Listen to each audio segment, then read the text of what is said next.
The first blow, arrogance in fire. It began on the crimson sands of Yelthar. The Draken Dominion, an empire of reptilian warlords, launched their assault with the precision of a predator toying with prey. A human colony lay beneath their talons. 80,000 civilians, miners and scholars, families and children who had believed in the promise of peace. The Dominion's warlord, Cathrix the Unbroken, descended not as conqueror but as tormentor. His fleet of obsidian spires darkened the colony's twin suns, casting a shadow across the valley. His soldiers paraded through the streets, executing the mayor before his people.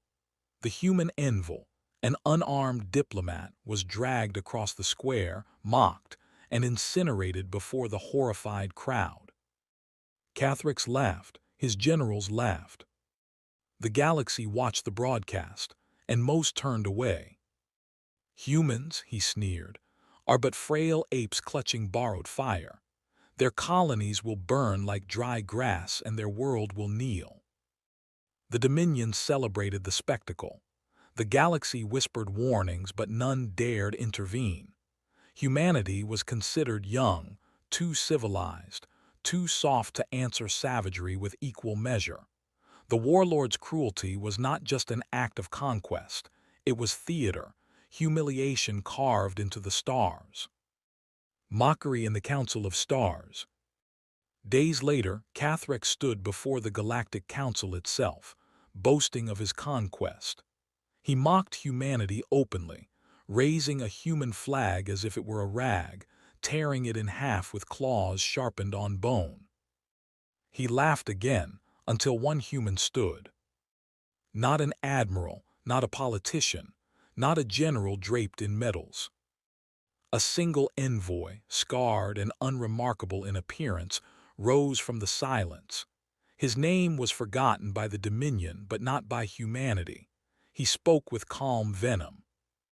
You mistake patience for weakness. You mistake silence for fear. You mistake mercy for submission, and that mistake will cost you the galaxy. Cathrix roared in amusement.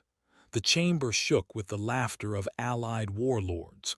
The human had mocked him, mocked the very heart of his power. In that moment, the galaxy saw a fragile man daring to spit in the face of a predator. But behind that calm defiance, Earth was already moving. The quiet before the storm. For weeks, humanity sat in silence. There were no speeches, no threats, no desperate negotiations. Colonies evacuated in grim discipline. Fleets shifted course under coded silence. Dockyards worked under blackout conditions, building and readying what had been hidden for generations. The galaxy misread the silence as surrender. Dominion warlords spread across human territories, enslaving, conquering, feeding their arrogance. The apes have tucked their tails, they laughed, believing their reign unchallenged. But silence is not surrender. Silence is breath drawn before the scream. Silence is the hammer raised before the strike. And then Earth answered. The shattering of the skis. It began with one transmission, cold, unyielding. This is Earth. Return our people or your worlds will burn. Cathrix laughed again. Until the suns went dark. From the void emerged shapes the galaxy had never seen.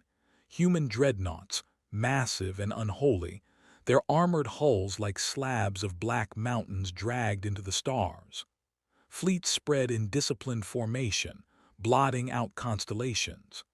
Carriers unleashed swarms of interceptors, burning across the dark like 1,000 falling stars. And then came the silence. Comms across the galaxy stilled as every ship, every world, every station listened. Humanity had broken its quiet.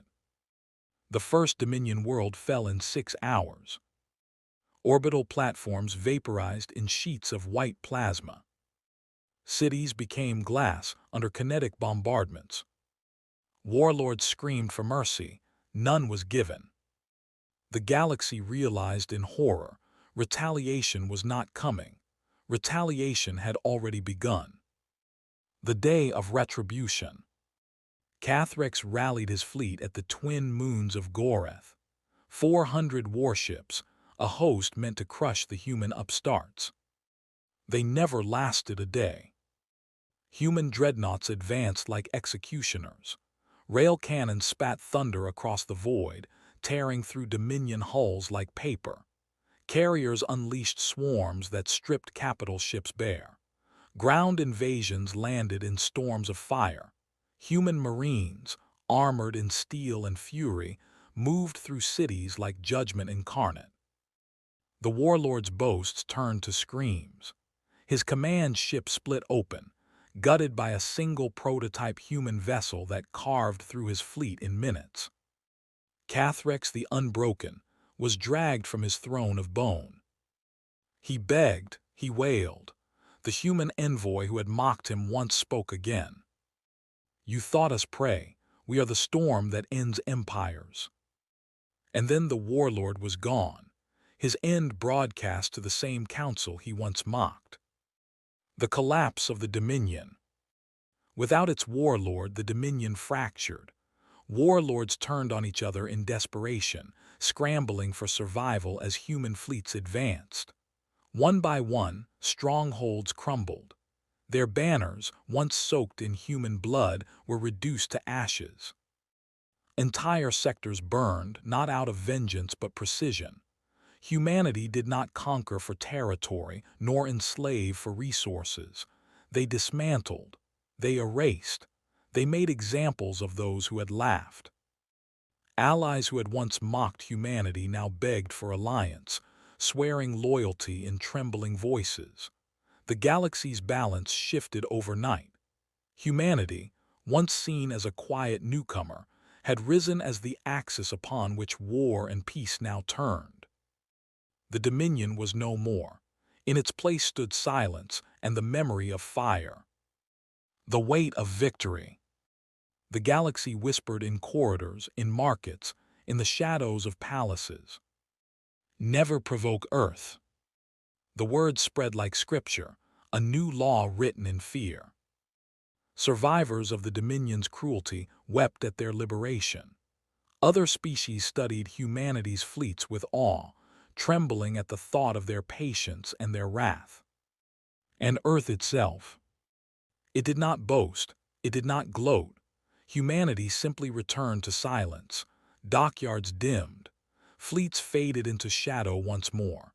And the envoy who had mocked Cathrex returned to obscurity, a ghost in the halls of power. The lesson had been delivered. The galaxy had been saved, not by councils, not by treaties, not by diplomacy, but by one human who mocked a warlord, and a people who answered mockery with annihilation. The final whisper. When the fires cooled and the ruins smoked, the galaxy gathered in quiet dread. What had been arrogance was now fear, carved into every survivor's bones. Humanity had shown patience beyond comprehension, but when that patience broke, when silence gave way to vengeance, the response was not war, it was obliteration. And so, in the aftermath, survivors whispered the only truth that mattered. Never provoke Earth again. The galaxy learned that humanity's patience is vast, their mercy deep, but their vengeance infinite.